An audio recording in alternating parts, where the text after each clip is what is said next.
शिवाय। स्वस्ति श्री गणेशाय नमः। श्री सरस्वत्यै नमः। श्री गुरुभ्यो नमः। शंभो महेश करुणा मयशूलपाणे गौरीपते पशुपते पशुपाशनाशिन्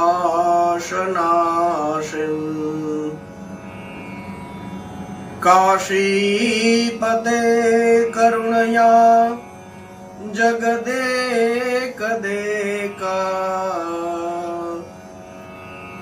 स्वं हंसि पासि विदधासि महेश्वरूषे।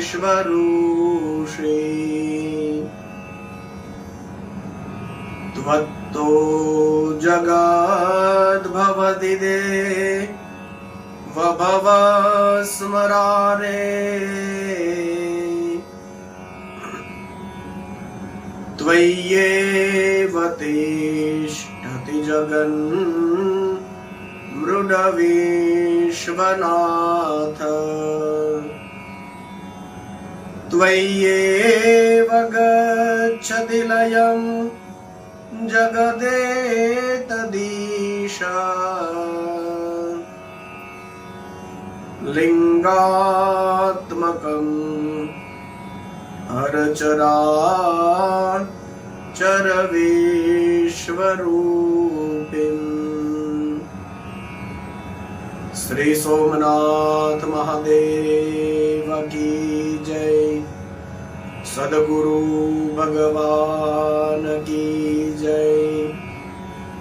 ओम नमः पार्वती पतये हर हर महादेव हर। सौराष्ट्रे सोमनाथं च श्रीशैले मल्लिकार्जुनम् उज्जैन्यं महाकाल ओंकारम् अमलेश्वर। परल्यं वैद्यनाथं च डाकिन्यां भीमशंकरम् सेतुबन्धे तु रामेशं नागेशं दारुकावने। वाराणस्यां तु विश्वेशां त्र्यंबकं गौतमी तटे। हिमालये तु केदारं दृशमेशं च शिवालये। एतानि ज्योतिर्लिङ्गानि सायं प्रातः पठेन्नर। सप्तजन्माकृतं पापं स्मरणेन विनाश्यते। मृत्युञ्जय महादेव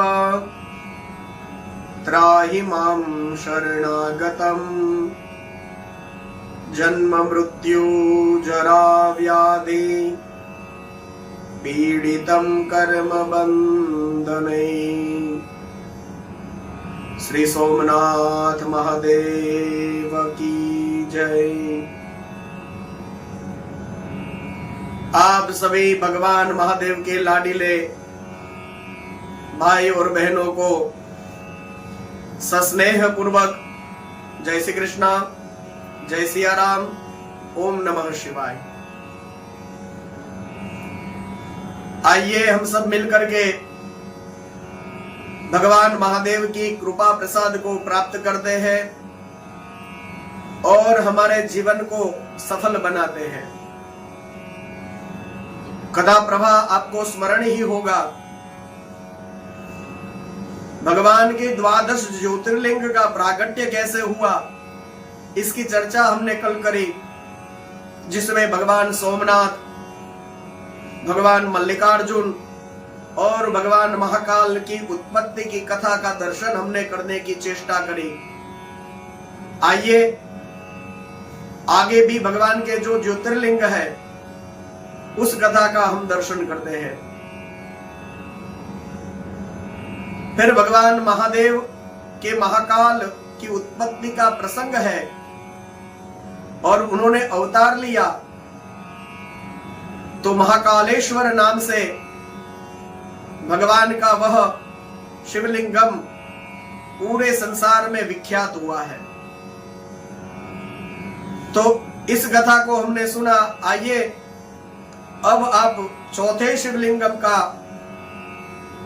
जो ओमकार तीर्थ में सर्वपातक हरि परमेश्वर नाम का ज्योतिर्लिंग है,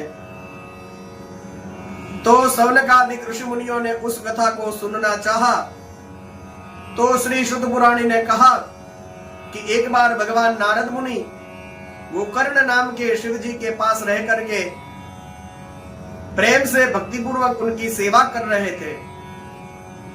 थोड़े समय बाद वहां पर गिरिराज विंध्य पर्वत वहां पर आए हैं। विंध्य ने बड़े आदर से पूजा करी भगवान महादेव की, लेकिन फिर भी थोड़ा मन में उसको यह था कि मेरे पास सब कुछ है, मुझे किसी भी बात की कमी नहीं है।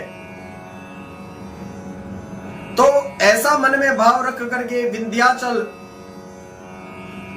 वह नारद जी के सामने खड़ा रहा और नारद जी ने उसके मन के भाव को ताड़ करके यह कहा कि ऐसा है, कमी तो है। तो विंध्य ने पूछा कि महाराज आप ऐसा क्यों कह रहे हैं, क्या कमी है?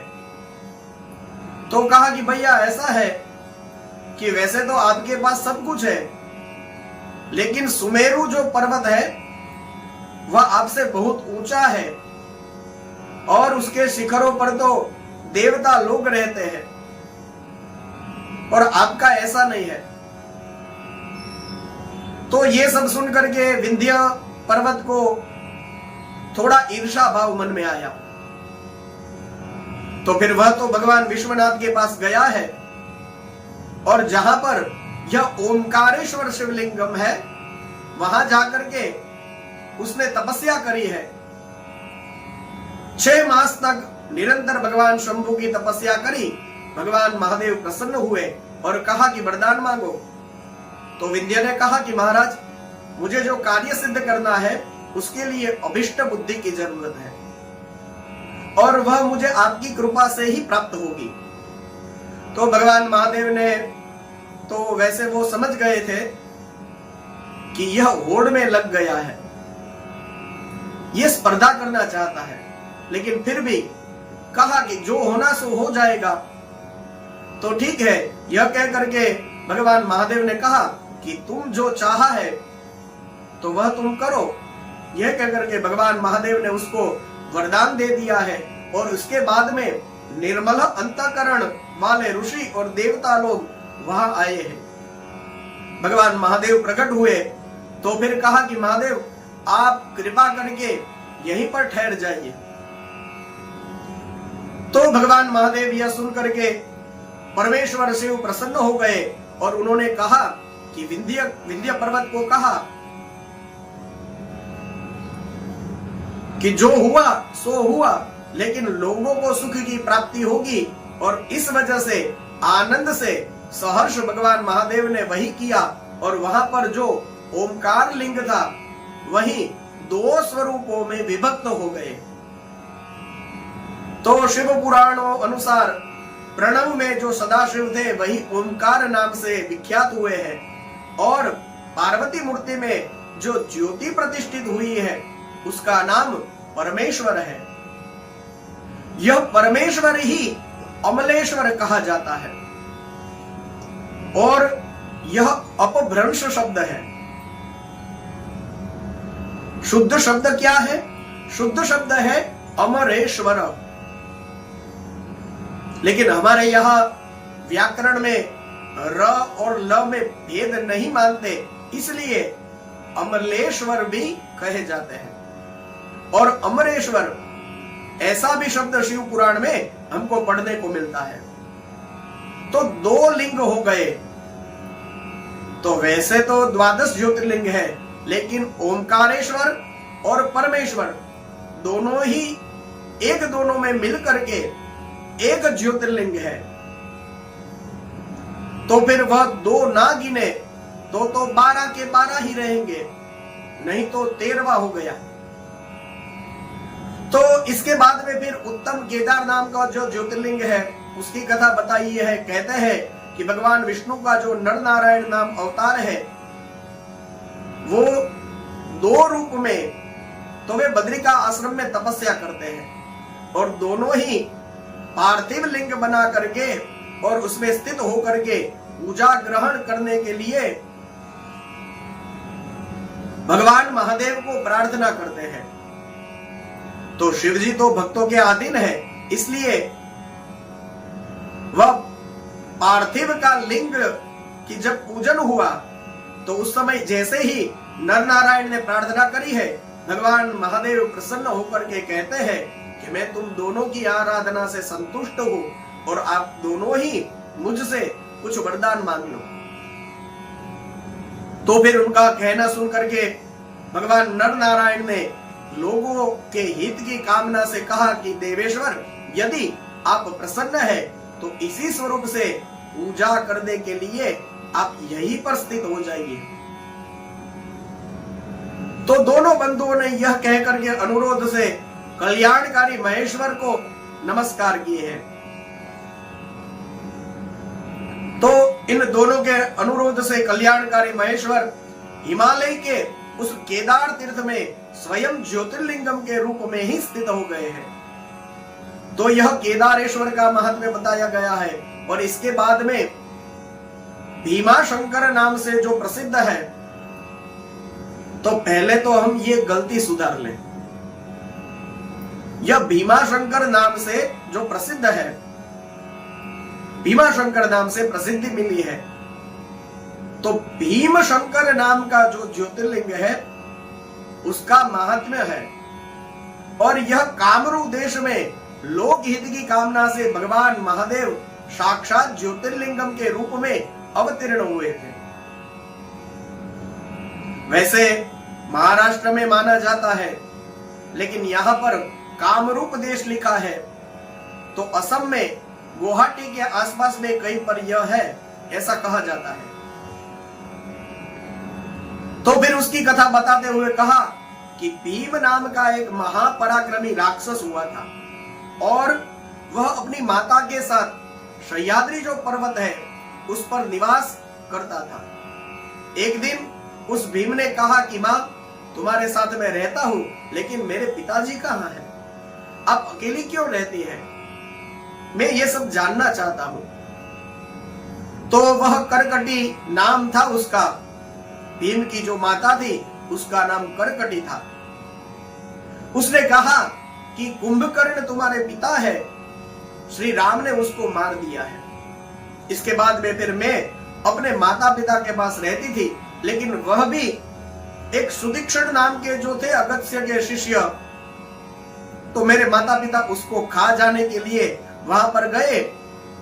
तो सुदीक्षण ने उन दोनों को मार दिया। इसके बाद में फिर मैं अकेली हो गई हूं। और यह सब कथा सुन करके भीम ने कहा कि विष्णु भगवान के साथ अब मुझे कैसा बर्ताव करना चाहिए, क्योंकि उन्होंने ही श्री राम का अवतार लेकर के मेरे पिता को मारा है।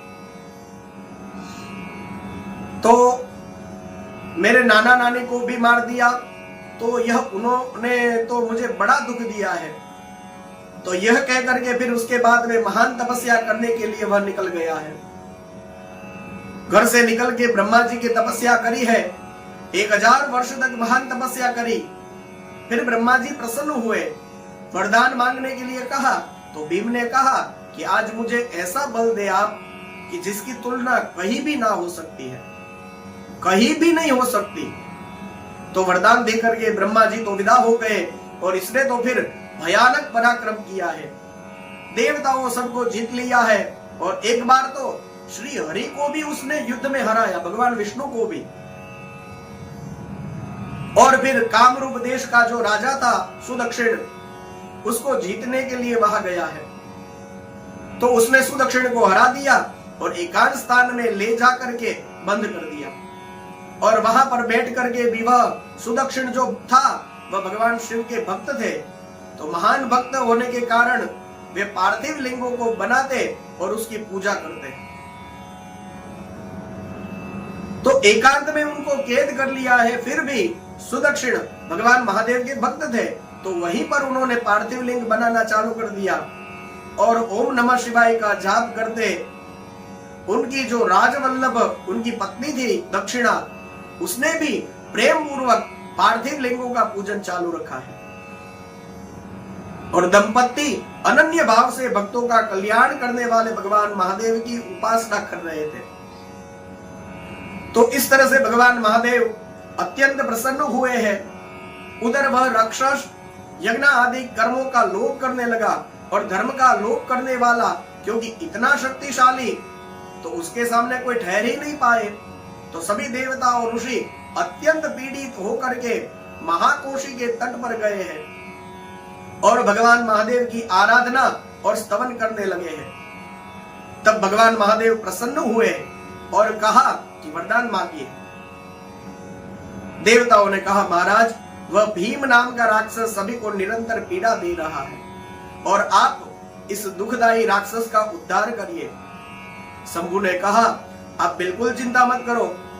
सुदक्षिण नाम के जो राजा है, जो कामरूप देश के अधिपति है, उसको उस राक्षस ने पकड़ करके एकांत स्थान में बंद कर दिया है। आप वहां जाकर के सुदक्षिण को मेरा संदेश दीजिए और यह कहिए कि यह जो दुष्ट राक्षस बड़ा प्रबल हो गया है, उसने आपका तिरस्कार भी किया है और यह महादेव को कहा कि मुझे पता है, तो वह रहेगा नहीं, उस दुष्ट को मैं मार दूंगा। तो इस तरह से देवताओं को प्रसन्न करके भगवान महादेव कही हुई सारी बातों को सुदक्षिण तक पहुंचाया है देवताओं द्वारा। तो फिर सुदक्षिण भी बहुत प्रसन्न हुए हैं। देवता सभी भी राक्षस को मरा ही जान करके अपने लोक में चले गए हैं। इतने में ही उस राक्षस को, भीम को जाकर किसी ने कहा कि यह जो सुदक्षिण है वह तो तुमको मारने के लिए कुछ पुरस्चरण कर रहा है। तो फिर सुनते ही वह राजा सुदक्षिण को मारने की इच्छा से हाथ में तलवार लेकर के आया है और राजा को बड़ा धमकाया, डराया और कहा कि क्या कर रहे हो। तो राजा ने कहा कि मैं चराचर जगत के स्वामी भगवान शंकर की पूजा कर रहा हूं। तो यह सुनते ही राजा को और धमकाने लगा और डराने लगा और फिर उसने कहा कि यह सब रहेगा तब तुम पूजा करोगे ना। तो उसने पार्थिव लिंग पर अपनी तलवार चलाई है। तो पार्थिव लिंग पर तलवार चलाई, लेकिन पार्थिव लिंग को तो वह तलवार स्पर्श भी नहीं कर पाई। लेकिन वहां पर भगवान महादेव अचानक ही प्रकट हो गए हैं और उन्होंने कहा कि मैं भीमेश्वर हूं, अपने भगत की रक्षा के लिए प्रकट हुआ हूं, मैं अपने भगत की रक्षा करूंगा। तो भगवान महादेव ने फिर जैसे ही अपना वह पिनाक, अपना जो धनुष है, उस पर बाण रख करके चलाया है, तो उस भीम की तलवार के 2 टुकड़े कर दिए। तो राक्षस ने फिर त्रिशूल उठाया, भगवान महादेव ने उस त्रिशूल के भी सैकड़ों टुकड़े कर दिए और फिर भगवान महादेव के साथ उसका घोर युद्ध हुआ है। और अंत में भगवान नारद जी ने आकर के शिव जी को प्रार्थना की है, महेश्वर आप जैसे को इसके साथ लड़के शोभा नहीं देती, तो इसके साथ लड़ करके आप क्यों भ्रम में डाल रहे हो। नाथ आप क्षमा करें, क्षमा करें। ये जैसे छोटा सा घास का टुकड़ा हो, उसे काटने के लिए थोड़ी कुल्हाड़ी चाहिए। तो नारद जी की प्रार्थना से तुरंत ही शिव जी समझ गए और मुस्कुराते हुए उन्होंने जैसे ही हुंकार किया है और वह हुंकार मात्र से ही समस्त राक्षस जो थे वह भस्म हो गए हैं। तो इसके बाद में फिर देवता और विशेषतः मुनियों ने आकर के भगवान महादेव को प्रार्थना करी है कि आप यह भक्तराज सुदक्षिण को बचाया और इस भीम को मारा, आपने बहुत अच्छा काम किया है। शिव जी आप यहीं पर सुखपूर्वक निवास करें और लोगों को भी आप सुख देते रहें और आप भीम शंकर के नाम से प्रसिद्ध होंगे तो सबके संपूर्ण मनोरथों की आप सिद्धि करेंगे और यह ज्योतिर्लिंग है वह हमेशा पूजनीय रहेगा, समस्त आपत्तियों का वह निवारण करेगा। तो यह सुनकर के भगवान महादेव भक्तवत्सल भक्ति के वश में हो जाते हैं और परमात्मा शिव वहीं पर रह जाते हैं।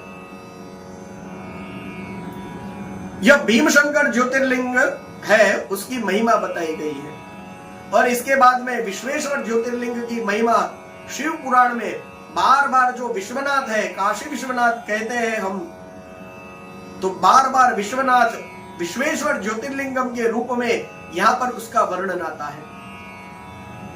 कैवल्य भाव में खेलने वाले और अद्वितीय परमात्मा को कभी मन हुआ है कि मैं एक हूं तो दो हो जाऊं, सद्वितीय मइच्छा, जैसे बृहदारण्यक उपनिषद कहता है, तो इस तरह से उसके मन में ऐसी इच्छा जागृत हुई कि मैं एक हूं, दो हो जाऊं। तो वे ही परमात्मा सगुण रूप में प्रकट होकर के फिर शिव कहे जाने वाले, शिव कहलाने वाले वे शिव ही पुरुष और स्त्री दो रूप में विभक्त हो गए। उसमें जो पुरुष था उसको शिव कहने लगे और जो स्त्री थी उसको शक्ति कहते हैं। अब शिव और शक्ति ने स्वयं तो अदृश्य रह करके स्वभाव से ही दो चेतन यानी एक प्रकृति, एक पुरुष की सृष्टि करी और इसके बाद में फिर निर्गुण परमात्मा ने आकाश से आकाशवाणी करते हुए कहा कि आप दोनों को तपस्या करनी चाहिए और आप दोनों ही मिलकर के उत्तम सृष्टि का विस्तार करें। प्रकृति पुरुष दोनों ने कहा कि बिल्कुल करेंगे, लेकिन हे शिव तपस्या के लिए स्थान कहां है? तो अब निर्गुण शिव ने कहा कि ठीक है और उन्होंने 5 कोश लंबे और चौड़े नगर का निर्माण किया है। उस पुरुष और जो श्रीहरि थे उन्होंने उस नगर में स्थित रह करके सृष्टि की कामना से फिर शिव जी का ध्यान करते हुए बहुत वर्षों तक भगवान महादेव की आज्ञा थी तो पहले तपस्या करी है और उस समय परिश्रम के कारण उनके शरीर में से श्वेत जल की अनेक धाराएं प्रकट होने लगी। तो फिर भगवान विष्णु मन में विचार करने लगे कि यह कैसी अद्भुत वस्तु है।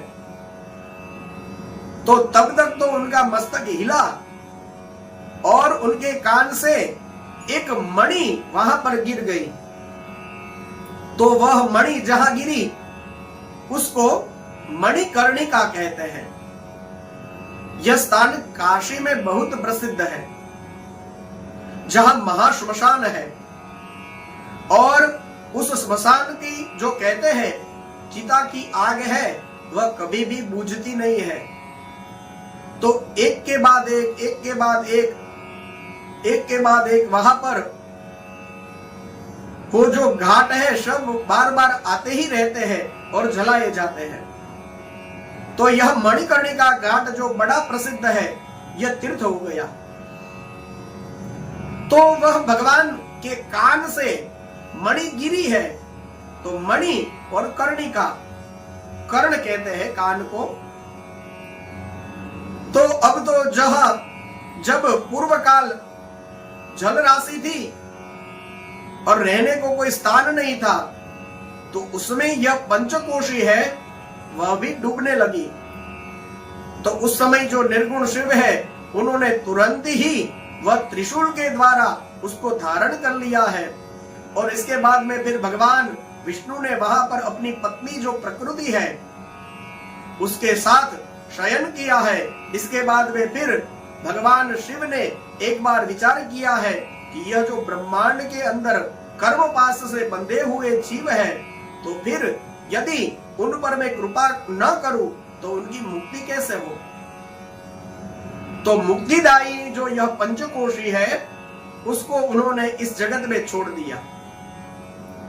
तो काशी जो है वह पृथ्वी का टुकड़ा नहीं है, यह तो ऊपर से आया हुआ है और भगवान महादेव का कृपा प्रसाद है, इसलिए वहां पर जो जाते हैं वह पृथ्वी पर नहीं है और उस तरह से उनको वहां पे रहना चाहिए और वहां पर मोक्ष की प्राप्ति होती है।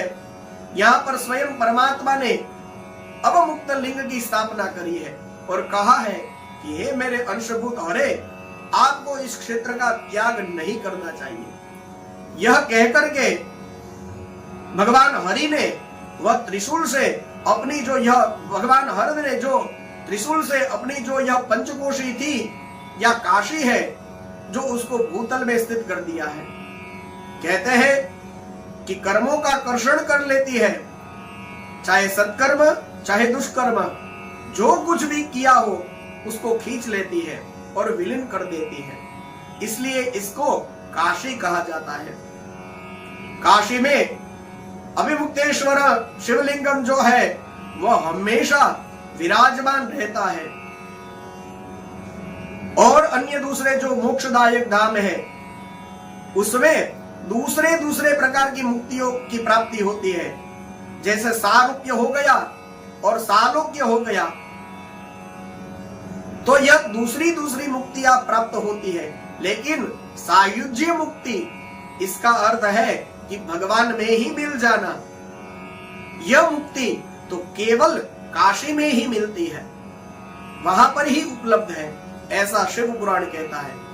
तो यहाँ पर समस्त अमरगण भी मरण की इच्छा करते हैं। अब तो कैलाशपति जो भगवान महादेव है उन्होंने निर्गुण शिव को इस प्रकार कहा कि हे महादेव, आप लोक हित की कामना से यहीं रहना चाहिए। तो भगवान अभिमुक्तेश्वर है, उनकी प्रार्थना से भगवान शिव जो है वह यहीं पर काशी में हमेशा के लिए रह गए हैं और काशी को ही उन्होंने अपनी राजधानी बनाया है। तो इस प्रकार सर्वेश्वर शिव समस्त लोगों के ऊपर कृपा करने के लिए यहाँ विश्वनाथ के नाम से, काशी विश्वनाथ के नाम से आज जिनकी प्रसिद्धि है वह वहां पर विराजमान है। और वाराणसी का महात्म्य अलग से बताया है, विश्वरूप का महात्म्य अलग से बताया है।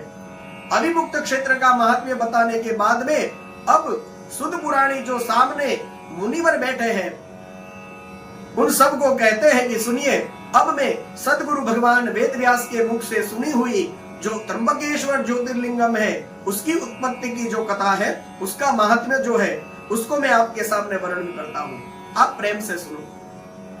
पूर्व काल की बात है, गौतम नाम से विख्यात एक श्रेष्ठ ऋषि जिनकी पत्नी का नाम अहल्या है, दक्षिण दिशा में जो ब्रह्मगिरी है वहां पर उन्होंने 10,000 वर्षों तक तपस्या करी है। एक समय वहां पर 100 वर्ष तक भयानक अवर्षण हुआ, यानी दुष्काल पड़ा है। अकाल के कारण पानी की एक भी बूंद कहीं दूर दूर तक नहीं दिखाई देती थी। तो वहां से फिर मनुष्य, पशु, पक्षी आदि सब के सब लोग दूर दूर दसों दसों दिशाओं में चले गए हैं। वहां पर गौतम ऋषि ने उस समय 6 महीनों तक तपस्या करके वरुण को प्रसन्न किया है और वरुण जी ने प्रसन्न होकर के वरदान मांगने के लिए कहा। तो ऋषि ने कहा कि महाराज, आप जल के अधिदेवता है, तो आप ही हम सबको इस विस्तार में सृष्टि चलती रहे और सब मनुष्यों और मुनि और पशु पक्षी और यह सब यहाँ पर फिर से निवास कर सके, तो इस हेतु से आप वृष्टि करिए, आप जल की वृष्टि करिए। तो वरुण देव ने कहा कि देवताओं का विधान के विरुद्ध वृष्टि ना करके मैं, क्योंकि आप पर प्रसन्न हुआ हूं, इसलिए इच्छा अनुसार आपको ऐसा जल दूंगा जो हमेशा ही अक्षय रहेगा। आप ऐसा करिए कि आप एक गड्ढा खोदिए तो उनके ऐसे कहने से गौतम ने एक हाथ गहरा उतना गड्ढा खोदा और वरुण भगवान ने उसको दिव्य जल से भर दिया और कहा कि यह कभी भी क्षीण नहीं होगा। इसमें से कितना भी जल निकाल लीजिए, यह कभी खाली नहीं होगा। बार बार इसमें जल आता ही रहेगा, आता ही रहेगा और यह तीर्थ रूप हो जाएगा और पृथ्वी पर आपके नाम से यह प्रसिद्ध होगा। वरुण देव अंतर्ध्यान हो गए। महर्षि गौतम ने भी बड़ी सुख की प्राप्ति करी है। ठीक है, इसमें से जल प्राप्त होगा, लेकिन जल तो प्राप्त होगा, इसके बाद में तो फिर उन्होंने ये सब मुनि धान्य जो कहते हैं जाते हैं तो वो सब बो दिए और अलग अलग प्रकार के दूसरे भी कई धान्य उन्होंने बो दिए। विविध प्रकार के वृक्ष, कई प्रकार के फल फूल वहां पर खिलने लगे। तो ये सारे समाचार सुनकर के कई हजारों ऋषि मुनि और पशु पक्षी और बहुसंख्यक जीव जो है वह वहां पर उस जल के प्रभाव से सब लोग आने लगे हैं।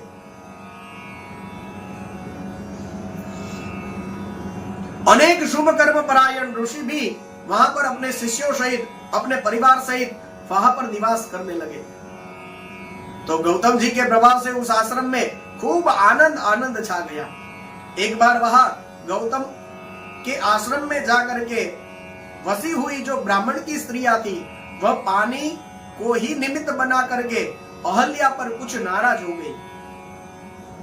उन सब ब्राह्मणियों ने अपने पतियों को थोड़ा वह यह कहा कि आप इनका अपमान करिए। तो फिर सभी उन ब्राह्मणों ने गौतम का अनिष्ट करने की कामना से गणेश जी की आराधना करी।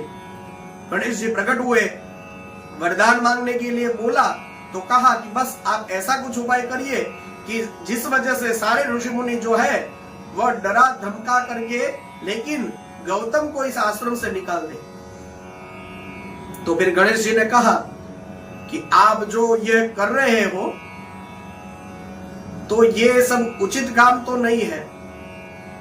किसी भी अपराध के बिना उन पर क्रोध करने के कारण आप लोगों की हानि होगी। जिसने पहले उपकार किया हो उनको यदि कोई दुख देता है तो वह उसके अपने लिए हितकारक नहीं होता और उपकारी को कोई दुख देगा तो वह व्यक्ति जगत में अपना ही नाश कर लेगा। गौतम ने जल की व्यवस्था करके तुम सबको सुख दिया है और इस समय तुम सब लोग मिलकर के उनको दुख देने की व्यवस्था कर रहे हो। विचार कर लो, यदि तुम लोग मेरी बात नहीं मानोगे तो गौतम के लिए तुम यहाँ तुम्हारा बर्ताव जो है वह अच्छा नहीं सिद्ध होगा, उनके लिए तो हितकारी ही सिद्ध होगा। लेकिन तुम नहीं मानोगे तो तुम्हारा कुछ अकल्याण हो सकता है, इसलिए सोच करके कुछ दूसरा वरदान मांगो। लेकिन ब्राह्मण लोग समझे नहीं, उनकी आंखों आड़े कोई पट्टी शायद बंध गई हो, इस तरह से उनको विवेक नहीं रहा। अपनी पत्नियों में किसी प्रकार की आसक्ति के कारण ऐसा लगता है। तो गणेश जी ने कहा कि ठीक है, तुम लोग इसी आग्रह पर टिके हो तो मैं क्या करूं, जो होना होगा वह तो होकर ही रहेगा। तो यह कहकर के गणेश जी ने फिर जो घटना घटित है वह एक दुर्बल गाय बन करके गणेश जी वहां आश्रम के उस खेतों में चलने लगे और गौतम जी वहां पर ऐसे ही देववश वहां पर पहुंचे हैं और कुछ घास उन्होंने अपने हाथ में उठा ली है और गाय को केवल हाँकने के लिए वह करने लगे, शब्द करने लगे और उसमें उस घास का केवल उस गाय को स्पर्श मात्र हुआ और उस घास का स्पर्श होते ही वह गाय जो है वह पृथ्वी पर गिर गई। वह गणेश जी ही थे, उन लोगों ने वरदान मांगा था। देवता भी अपने वह कोई तपस्या करता है तो फिर बंध जाते हैं। तो यह सब करने के लिए तो वो गाय गिरी और वहीं पर वह गाय जो है वह मर गई। अब तो जितने द्वेषी ब्राह्मण और दुष्ट स्त्रियां थी वह सब छिप करके सब देख रही थी और जोर से वहां पर आकर के गौतम जी को डराने धमकाने लगे। अरे आपने गौ हत्या कर दी, अरे ये क्या कर दिया, और अहल्या को भी वह फटकारने लगे और कहने लगे कि अब कुछ भी हो जाए, अब आप इस आश्रम में नहीं रह सकते, अन्यत्र कहीं चले जाइए। तो फिर तत्काल गौतम ऋषि को, अहल्या को, इन सबको निकल जाना पड़ा वहां से। तो 1 कोश दूर जाकर के उन्होंने अपना आश्रम बनाया कि हम इन ब्राह्मणों से 1 कोश दूर चले जाए। लेकिन वहां भी पीछे गए कि जब तक इस बात की निवृत्ति नहीं होती, आपके द्वारा ना कोई यज्ञ किया जा सकता है, ना किसी पितरों का आप तर्पण कर सकते हैं, कुछ भी नहीं कर सकते। तो फिर गौतम ने अपनी शुद्धि के लिए बहुत अनुनय विनय किया है और इसके बाद में उन्होंने इतना कठिन प्रायश्चित बताया कि उसको कोई वह नहीं हो सकता है उनसे, कि इतना कठिन प्रायश्चित कौन करे। और ऐसा प्रायश्चित उसके बाद में पता नहीं उनकी बुद्धि कहीं शुद्ध हो गई। गौतम ने कहा कि आप मुझे कोई प्रायश्चित बताइए, तो कठिन से कठिन प्रायश्चित उन्होंने गौतम को बताया। फिर पता नहीं उनकी बुद्धि कहीं शुद्ध हो गई और उन लोगों ने कहा कि पार्थिव लिंग की पूजा करोगे तो तुम्हारी शुद्धि हो जाएगी। तो फिर पत्नी सहित गौतम ऋषि वहां पर भगवान महादेव के पार्थिव लिंग की उपासना करते हैं। बार बार पार्थिव लिंग आता है। तो शायद यह भी आपके मन में पता ही होगा, लेकिन यदि प्रश्न हो कि यह पार्थिव लिंग होता क्या है, तो किसी भी मिट्टी से बनाया हुआ जो शिवलिंगम है वह पार्थिव लिंग है और उसकी जो पूजा है उसकी कभी भी पूजा नहीं हुई होती है, क्योंकि आपने ही बनाया है। तो उस पर अपनी तरफ से अपनी श्रद्धा भक्ति अनुसार पूजा करना और हो सके तो अभिषेक आदि करना, यदि हो सके तो उस तरह से जो हम पूजा करते हैं यह पार्थिव पूजा है। तो वह हमने ही शिवलिंग बनाया है और हमने ही उसका पूजन आदि करके हमने ही उसका विसर्जन किया है, तो यह सर्वोत्तम पूजा यहां पर मानी गई है। तो सर्वोत्तम शिवलिंग किसका, यह निर्णय यदि देना हो तो ना तो सोने का, ना तो ये सब मणि आदि का, ना पन्ने का, ना हीरे का, ना मूंगे का और स्फटिक का भी नहीं, पारद का भी नहीं, सबसे अच्छी धातु ये सब है। इन सब शिवलिंगों में प्रभाव है ही, क्योंकि कण कण में शिव है, तो फिर यह सब धातु में शिव क्यों नहीं हो सकते, है ही। लेकिन सीधी सादी बात, सबने बड़े बड़े लोग जिनको कह सकते हैं कि राम जी, आगे जाकर के वह दर्शन हो गए हमको कथा में, तो राम जी ने भी मिट्टी का लिंग बनाया है। तो सभी बड़े बड़े लोगों ने पार्थिव लिंग की ही पूजा करते हैं, तो इसकी बड़ी महिमा है। तो पत्नी सहित गौतम ऋषि इस प्रकार से पार्थिव लिंग की आराधना करने लगे। भगवान महादेव अत्यंत प्रसन्न हुए हैं। भगवान महादेव ने, श्री शिव शंभु ने उनको दिव्य दर्शन दिया है। जैसे ही भगवान महादेव वहां पर प्रकट हुए हैं, गौतम ने उनके चरणों में साष्टांग नमस्कार करके स्तुति करी है, हे देव मुझे निष्पाप कर दीजिए। भगवान महादेव ने कहा कि हे मुनि, आप धन्य है, आप कृतकृत्य है, आप हमेशा ही निष्पाप है, आप निष्पाप है। इन दुष्टों ने आपके साथ छल किया है। जगत में लोग आपके दर्शन करेंगे तो वे स्वयं पाप रहित हो जाएंगे। आप निष्पाप हैं, आप हमेशा मेरी भक्ति में तत्पर रहने वाले हैं, आप कभी पापी हो ही नहीं सकते हैं। ये जो दुरात्मा है, उन सब लोगों ने आपके ऊपर अत्याचार किया है, वही सब दुराचारी है, हत्यारे हैं, और उनके दर्शन से दूसरे लोग पापिष्ट हो जाएंगे। तो यह कहकर के भगवान महादेव ने इस प्रकार से गौतम की महिमा को बढ़ाया है। लेकिन गौतम ने कहा कि महाराज ऐसा है कि इन ऋषियों ने असल में कोई दुराचार या पाप नहीं किया है। उन सब ने तो मुझ पर बहुत बड़ा उपकार किया है। यदि उन्होंने ऐसा बर्ताव नहीं किया होता तो मैं यह पार्थिव पूजा नहीं करता और मुझे आप इस प्रकार दर्शन नहीं प्राप्त होते आपके। तो जो कुछ भी हुआ मेरे लिए तो सब कल्याणकारी ही हुआ है। तो गौतम की बात सुनकर के महेश्वर बड़े प्रसन्न हुए, कहा कि अब आप मुझसे कुछ वरदान मांगे। देखिए बार बार मैं कहता हूं शिव जी का ये जबरदस्त है, कुछ भी हो सीधा फौरन तुरंत कह देते हैं वरदान मांग लो मैं प्रसन्न हूं।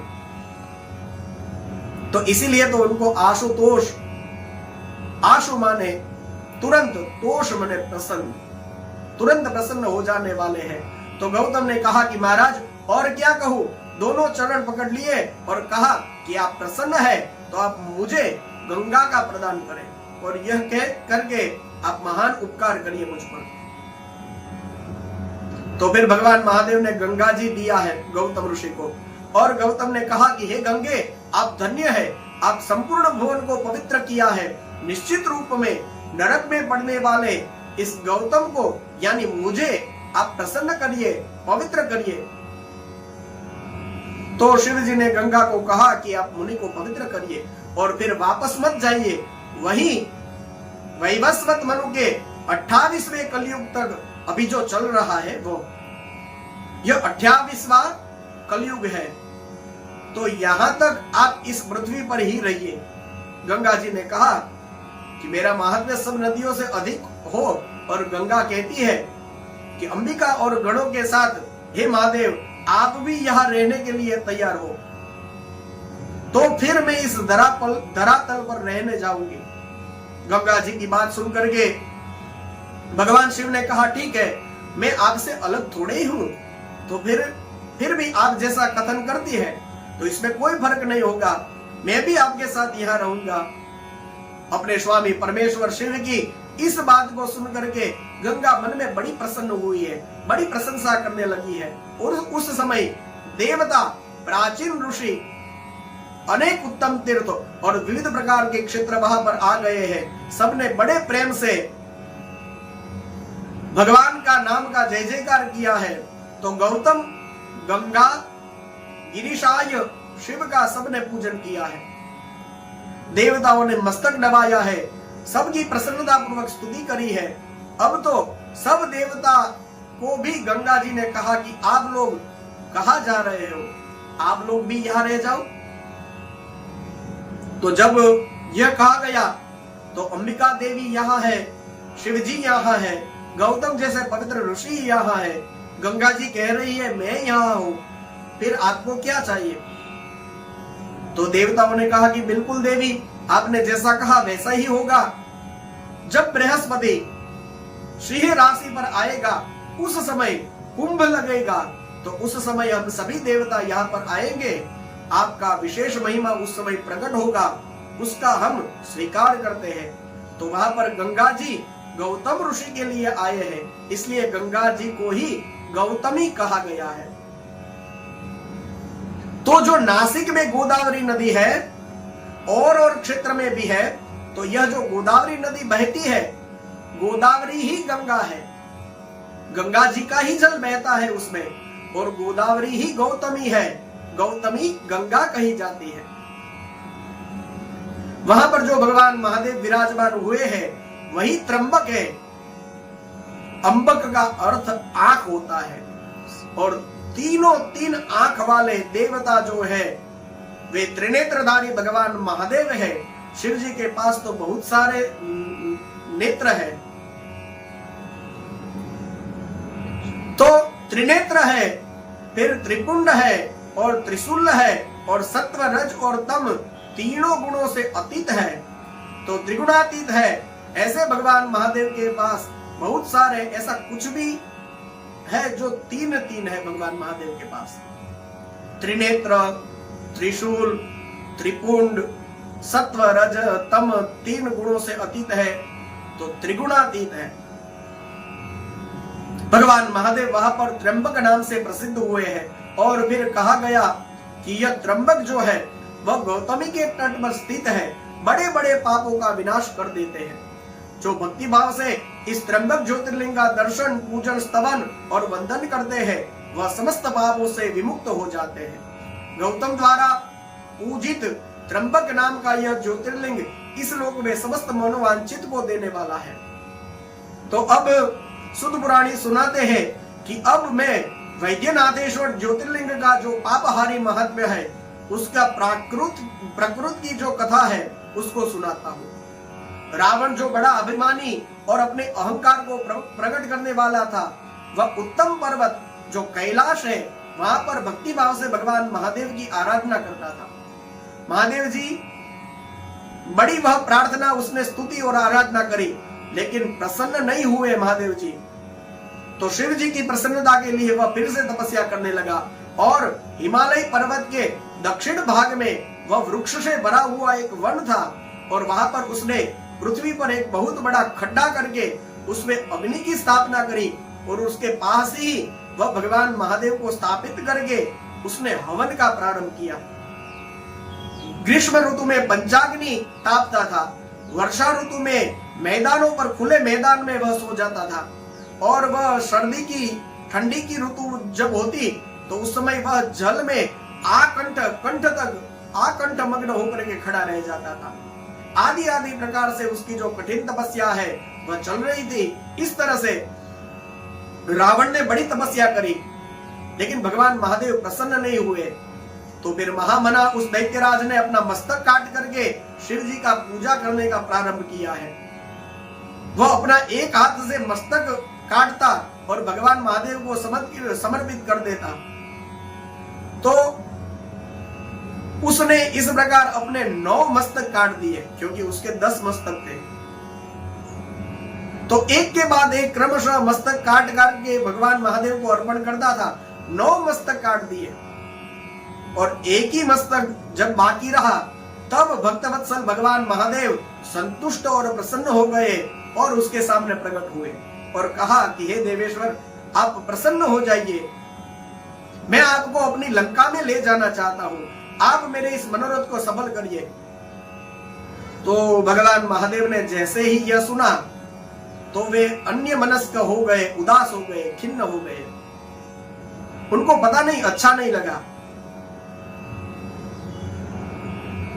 वहां जाना तो कहा कि हे राक्षस राज, ऐसा करो कि तुम मेरे उस उत्तम लिंग को भक्ति भाव पूर्वक अपने घर ले जाओ और इतना ध्यान रखना कि यदि कहीं पृथ्वी पर इसे रख दोगे तो फिर इसके बाद में वह लिंग वहां पर सुस्थिर हो जाएगा, वहां से हिलेगा डुलेगा नहीं। तो सुद पुराणी ने कहा कि राक्षस रावण ने कहा कि शिव जी को कि बहुत अच्छा है, और फिर वह तो उस शिवलिंगम को लेकर के लंका की ओर जाने के लिए तैयार हो गया है, घर की ओर निकल पड़ गया है। भगवान महादेव ने कुछ माया मार्ग में करी है, उसको लघुशंका आदि की इच्छा हुई और लघुशंका के आवेग को वह सामर्थ्यशाली था, लेकिन उस वेग को रोक नहीं पाया। तो उस समय आसपास उसने देखा कोई ग्वाला था। अब उस ग्वाले को देख करके रावण ने उसको कहा कि इधर आओ। तो वह आया है, शिवलिंगम को उसके हाथ में पकड़ा दिया और कहा कि देख, ऐसा कर, मैं अभी थोड़ी देर में आ जाऊंगा, तू इसको पकड़कर यहीं खड़े रहना। तो सौंप करके रावण गया है, लेकिन वह जो ग्वाला था वह अपने हाथ में इस तरह से शिवलिंगम को पकड़ करके बैठा था। एक मुहूर्त जितना समय बीत गया, लेकिन फिर भी रावण वापस नहीं आया। तो शिवलिंगम के भार से पीड़ित होकर के उस ग्वाले ने वह बड़ा व्याकुल हो गया,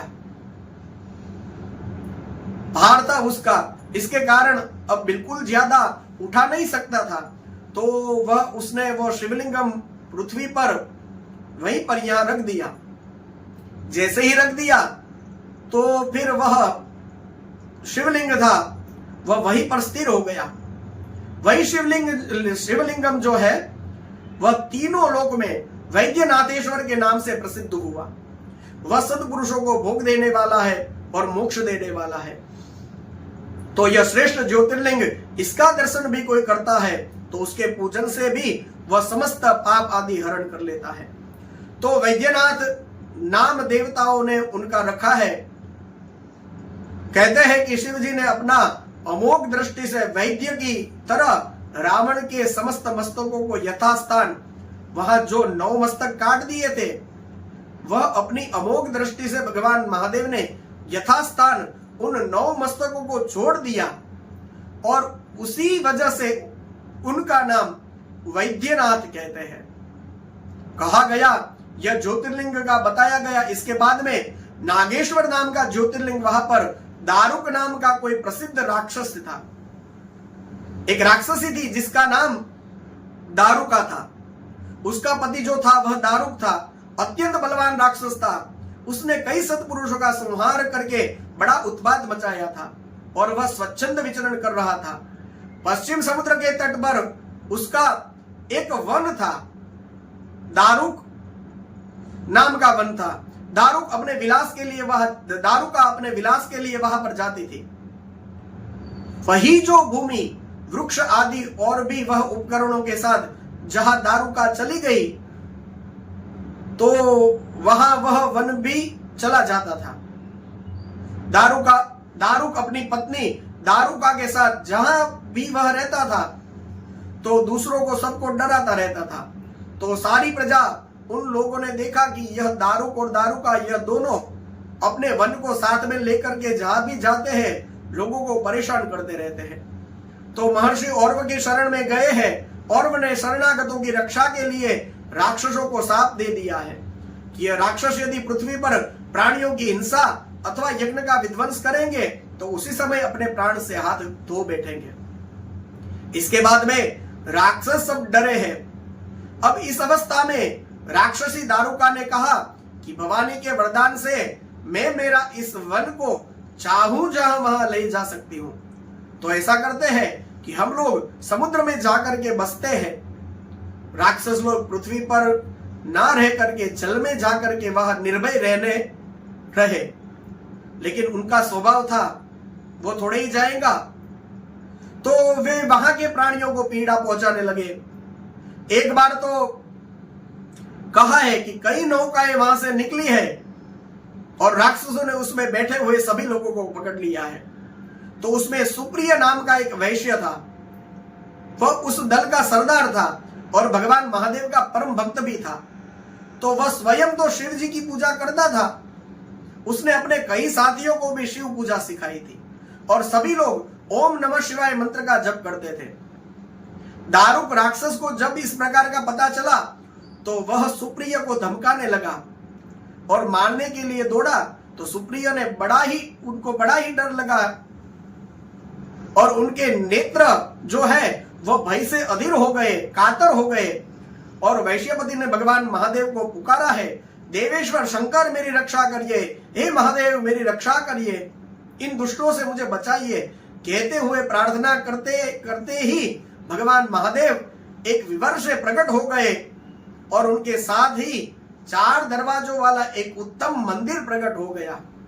उसके मध्य भाग में अद्भुत ज्योतिर्मय शिवलिंगम प्रकाशित हो रहा था और भगवान महादेव ने प्रसन्न होकर के स्वयं पाशुपत अस्त्र लेकर के प्रधान राक्षसों, उनके सारे उपकरणों और उनके सारे सेवकों को उनको तत्काल ही नष्ट कर दिया है।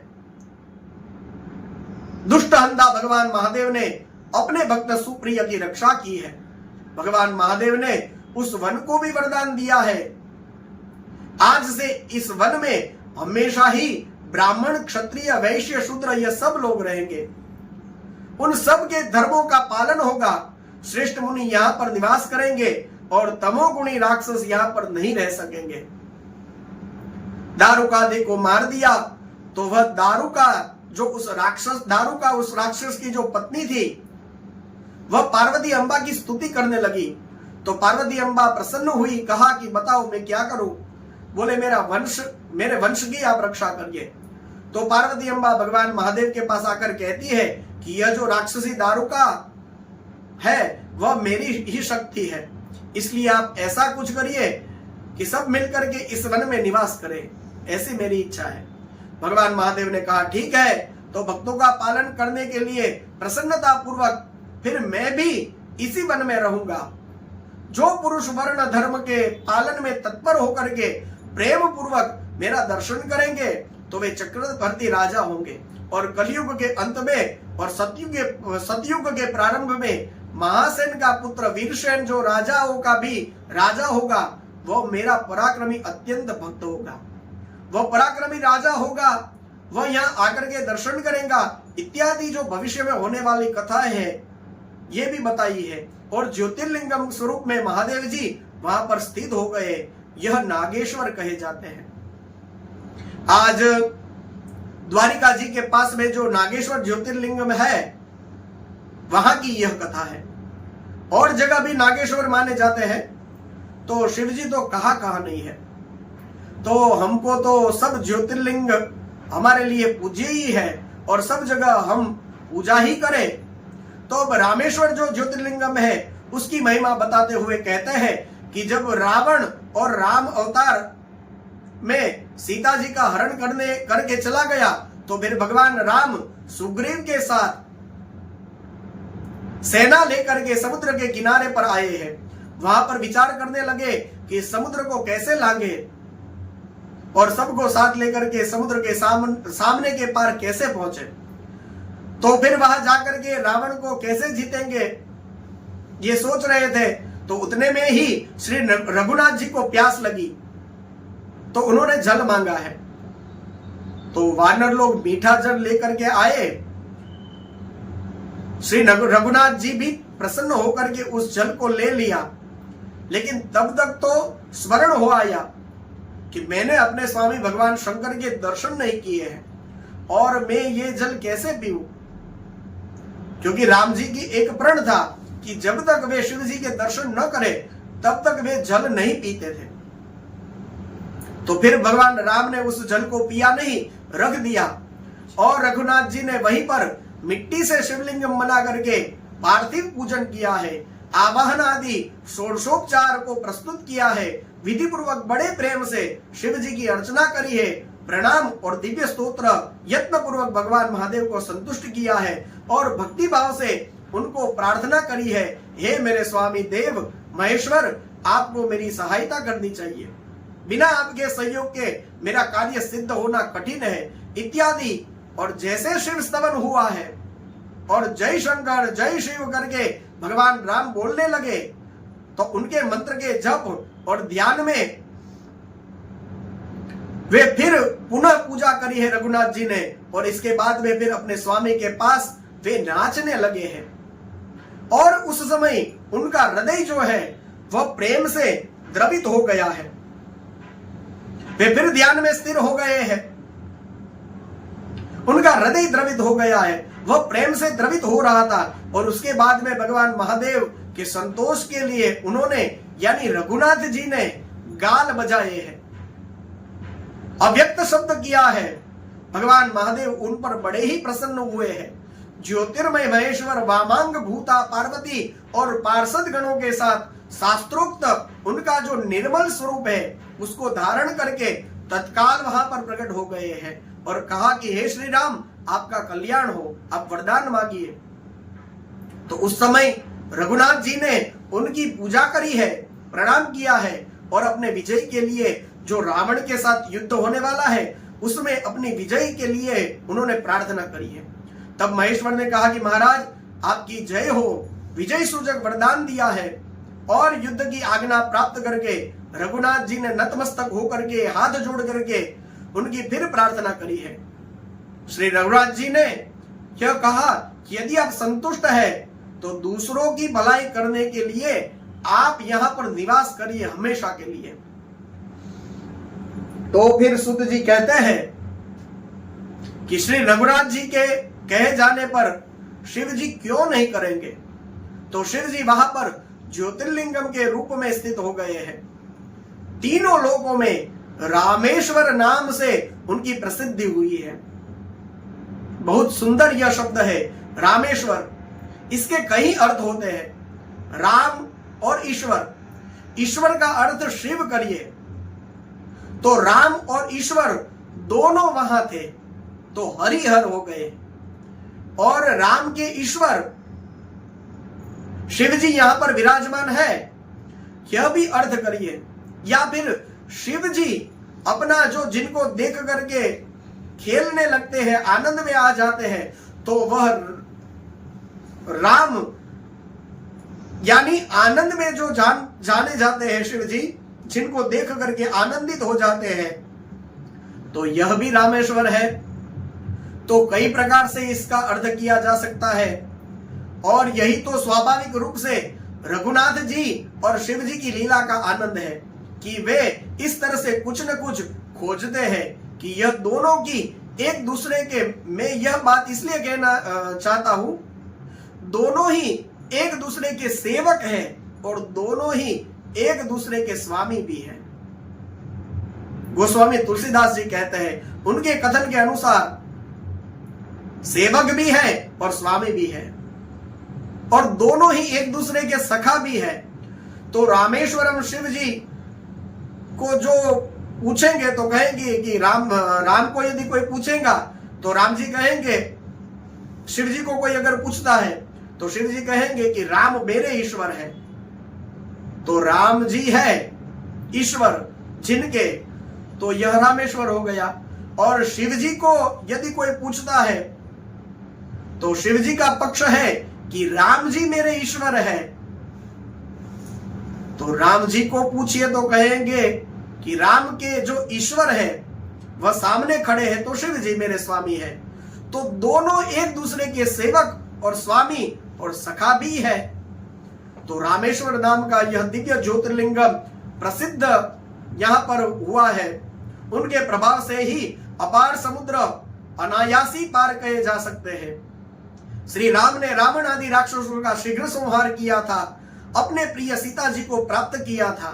यह रामेश्वर जो ज्योतिर्लिंगम के रूप में विराजमान है, शिव जी वे हमेशा ही भोग और मोक्ष देने वाले हैं, भक्तों की इच्छा को पूर्ण करने वाले हैं। जो दिव्य गंगा जल से रामेश्वरम शिव को भक्ति पूर्वक स्नान कराता है, वह जीवन से मुक्त ही नहीं, संसार से भी वह समस्त पापों से मुक्त हो जाता है और देव दुर्लभ समस्त भोगों का उपभोग करके अंत में उत्तम ज्ञान को प्राप्त करके निश्चय ही कैवल्य मोक्ष को प्राप्त करता है।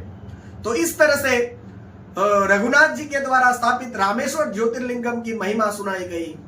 अब घुष्मा की शिव भक्ति की चर्चा करके घुष्मेश्वर घुष्मेशम च शिवालय जो 12वां ज्योतिर्लिंग है उसकी कथा कहते हैं हे मुनिवरो, ध्यान दे करके सुनो। दक्षिण दिशा में एक श्रेष्ठ पर्वत है, उसका नाम देवगिरी है। वहां पर भरद्वाज कुल में उत्पन्न सुधर्मा नाम का ब्रह्मवेता ब्राह्मण रहता था और उनकी प्रिय पत्नी का नाम था सुदेहा। वैसे ही सब था, लेकिन फिर भी उनको पुत्र नहीं था। और ब्राह्मण को तो कोई उससे ज्यादा दुख नहीं था, लेकिन सुदेहा दुखी रहती थी। वो अपने पति को बार बार कहती थी कि मुझे पुत्र की प्राप्ति हो, आप कुछ ऐसा कुछ उपाय करिए, कुछ ऐसा कोई अनुष्ठान करिए। लेकिन इसमें ब्राह्मण सफल नहीं होता था, तो ब्राह्मणी फिर दुखी हुई है और हठकरी है और कहने लगी कि मेरे ही कारण पुत्र नहीं हो रहा है और मेरी बहन घुष्मा उसके साथ आप विवाह करिए। तो ब्राह्मण का जबरदस्ती अपनी बहन के साथ विवाह करवाना चाहा। तो विवाह से पहले सुधर्मा नाम के जो भूदेव थे, उन्होंने अपनी सुदेहा को बार बार समझाया कि इस समय तो तू अपनी बहन को प्रेम कर रही है, लेकिन जब उसका कभी पुत्र होगा तो फिर उसके साथ तू ही स्पर्धा करने लगेगी। तो उसने वचन दिया कि मैं अपनी बहन के साथ कभी भी वह ईर्ष्या द्वेष नहीं करूंगी। तो घुष्मा जो उसकी बहन थी, उसको अपने पति के साथ उसका विवाह किया है। घुष्मा शिव भक्त थी, नित्य रोज एक पार्थिव लिंग बना करके घुष्मा उसकी पूजा करती थी। भावपूर्वक वह पूजा करके पास में ही एक छोटा सा तालाब था, वहां पर फिर वो पार्थिव लिंग को विसर्जन भी कर देती थी। अब तो भगवान महादेव की कृपा से उसको एक सुंदर पुत्र की प्राप्ति हुई। वह सौभाग्यवान था, सद्गुण संपन्न था। अब घुसमा का थोड़ा मान बढ़ गया और वही सुदेहा उसको अच्छा नहीं लगा, तो इतना द्वेष ईर्षा उत्पन्न हुई उसको। और फिर जब समय हुआ तो जो पुत्र जन्मा था वो भी बड़ा हो गया और फिर उसका भी विवाह हो गया और पुत्रवधू भी घर में आ गई। तो सुदेहा थी वो फिर ज्यादा जलने लगी। तो जलन के कारण, ईर्षा के कारण एक रात सोया हुआ जो घुसमा का बेटा था उसको छुरी लेकर के सुदेहा ने मार दिया और अब तो उसके टुकड़े टुकड़े कर दिए और कटे हुए उन अंगों को लेकर के तालाब में जाकर के फेंक दिया। तो घुसमा जो वह नित्य अपने पार्थिव लिंग की पूजा करके विसर्जन करा करती थी, तो यह सुदेहा जो है वो उसी तालाब में उसके बेटे को काट दिया और उसमें फेंक दिया और फिर शांति से आकर के सो गई। अब तो उसकी जो बहू है, पुत्रवधू है, वह जब सवेरे उठी और उसने पति की शैया को देखा तो वह तो खून से सनी हुई दिखी और उसके शरीर के कुछ कुछ टुकड़े भी दिखाई दिए। तो वह तो बड़ी दुखी हो गई। उसने अपनी सास के पास आकर के यानी घुसमा के पास आकर के कहा कि हे उत्तम व्रत का पालन करने वाले आर्य, आपके पुत्र कहां चले गए? तो वहां पर गए हैं और देखा तो वहां तो फिर अपने बेटे के कटे हुए वो शरीर के टुकड़े देखे तो हाय मैं मर गई यह कहकर के पुत्रवधू जो है वह रोने लगी है।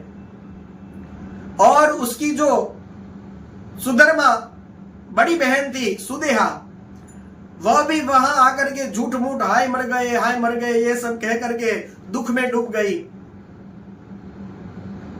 तो उसने ऊपर से दुख जताया लेकिन अंदर से बड़ा आनंद था कि अब तो हम दोनों, मैं और घुसमा दोनों समान हो गई। तो उस समय उस वधू को दुख को सुन करके नित्य पार्थिव पूजन का व्रत के कारण घुसमा का मन इतना स्थिर है कि बिल्कुल भी विचलित नहीं हुई और इसके बाद में उसने उसके मन में अपने पुत्र को देखने के लिए बिल्कुल भी उत्सुकता भी नहीं थी। अपने उसके जो पति है उसकी भी स्थिति, सुधर्मा की स्थिति भी वही थी और जब तक नित्य नियम पूरा न हो जाए तब तक और किसी बात की चिंता करना यह सब उनके स्वभाव में नहीं था।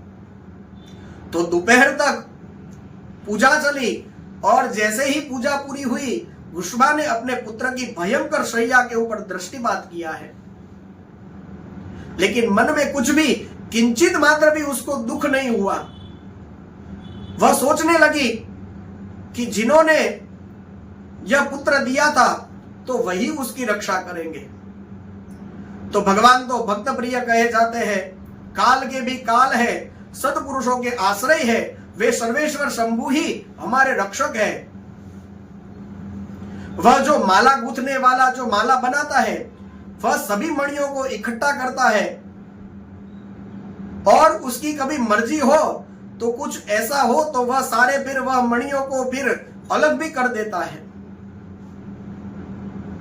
तो वह तो अपने पूजा के लिए किए हुए शिवलिंगम को लेकर के पूर्ववत यानी रोज जैसे जाती थी वैसे ही स्वस्थ चित्त से शिव नाम का उच्चारण करती हुई वह तालाब के किनारे पार्थिव लिंग को पधराने के लिए गई।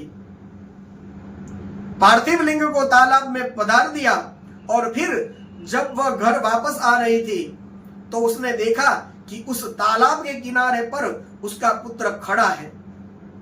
सुध जी कहते हैं पुत्र को जीवित देख करके भी उस माता घुसमा को न तो हर्ष हुआ ना तो उस समय विषाद हुआ था। मतलब मर गया उस समय दुख भी नहीं हुआ और सामने जीवित देखा तो हर्ष भी नहीं हुआ। यानी वो हर्ष और शोक से भी ऊपर उठ चुकी थी, पूर्ववत ही वे स्वस्थ बनी रही। अब उस समय उसके ऊपर संतुष्ट हुए भगवान महादेव, ज्योति स्वरूप महेश्वर शिव शीघ्र ही उनके सामने प्रकट हो गए और कहा कि हे सुमुखी, तुम पर मैं प्रसन्न हूं, वरदान मांगो। तुम्हारी दुष्ट उस सौतन ने ही इस बच्चे को मार दिया था, इसलिए अब मैं उसको त्रिशूल से मार दूंगा। सूत जी कहते हैं उस समय घुष्मा ने शिव जी को प्रणाम करके कहा कि सुदेहा मेरी ही अपनी बड़ी बहन है, इसलिए आपको कृपा पूर्वक उसकी भी रक्षा करनी चाहिए। भगवान महादेव ने कहा उपकार करने वाले पर उपकार क्यों करती हो, अपकार करने वाले के ऊपर उपकार क्यों करती हो। तो घुष्मा ने कहा कि महाराज देखिए, आपका दर्शन करने मात्र से ही कोई पाप रहता नहीं है। इस समय आपका दर्शन करके उसके सारे पाप भस्म हो जाएंगे, और उपकार करने वाले के ऊपर भी उपकार करते हैं, उसको देखने मात्र से देखने वाले के पाप बहुत दूर तक भाग जाते हैं। हे प्रभु, यह जो अद्भुत भगवत वाक्य है इसको मैंने सुना है, इसलिए हे सदाशिव, जिसने भी ऐसा कुकर्म किया है वह वही करे, हम भी वैसा करें तो हे भगवान महादेव, उसमें और मुझ में फर्क क्या। तो फिर भगवान महादेव और प्रसन्न हुए, कहा हे घुष्मा, तुम और भी कई वरदान मांग लो, क्योंकि तुम्हारी भक्ति और विकार शून्य स्वभाव से बड़ा प्रसिद्ध हूं मैं। तो फिर वह घुष्मा बोल उठी कि हे प्रभु, वरदान देना चाहते हैं तो लोक की रक्षा करने के लिए क्यों ऐसा न करें कि आप ही यहीं पर निवास कर ले और मेरे नाम से आपकी ख्याति भी हो। तो शिव जी ने कहा कि बिल्कुल, मैं तो अपने भक्तों के अधीन हूं, तुम घुष्मा हो तो आज से फिर मैं तुम्हारे नाम से जाना जाऊंगा। इस संसार में ऐसा मेरा कोई नाम भी नहीं है, तो यह ज्योतिर्लिंगम माना जाएगा और भगवान महादेव का नित्य वहां पर निवास है। वह शुभ ज्योतिर्लिंग घुष्मेश नाम से ही प्रसिद्ध हुआ है। तो हम बोलते हैं घुष्मेशम च शिवालय, तो यह शिवालय यानी किसी शिव जी के मंदिर में है, यह नहीं कहता है। यह जो सरोवर है, शिव जी ने ही कहा यह सरोवर शिवलिंगों का आलय हो जाए, तो इसलिए इसकी तीनों लोक में शिवालय नाम से प्रसिद्धि होगी। तो ज्योतिर्लिंगम वहां पर स्थापित हुआ है भगवान महादेव का, उस नाम घुष्मेश, और वह जो सरोवर था उसी को शिवालय कहा गया है। तो घुष्मेशम च शिवालय, इस प्रकार इन 12 ज्योतिर्लिंगों की कथा यथा समय यथा मति अनुसार आपके सामने कही गई है। कुछ ज्यादा ही समय ले लिया हो शायद, अब आप इतने दिनों से प्रसन्नता पूर्वक समय दे ही रहे हैं तो थोड़ा ज्यादा समय ले लिया, क्योंकि 12 ज्योतिर्लिंगों की कथा मुझे आपके सामने रखनी थी। तो यह कथा मैंने आपके समक्ष प्रकट की है, आपको दर्शन कराया है। अब शिवरात्रि व्रत आदि इस कोटि रुद्र संहिता के अंतर्गत आते हैं, लेकिन इसका दर्शन करेंगे हम कल। तो आज के इस शिव सत्संग को हम यही विराम देते हैं। आइए कुछ समय भगवान शिव नाम का स्मरण हम सब करते हैं। ओम नमः शिवाय, ओम नमः शिवाय, हर हर भोले नमः शिवाय, ओम नमः शिवाय, ओम नमः शिवाय, हर हर भोले नमः शिवाय। गंगाधराय शिव गंगाधराय, हर हर भोले नमः शिवाय। गंगाधराय शिव गंगाधराय, हर हर भोले नमः शिवाय। ओम नमः शिवाय, ओम नमः शिवाय, हर हर भोले नमः शिवाय। ओम नमः शिवाय, ओम नमः शिवाय, हर हर भोले नमः शिवाय।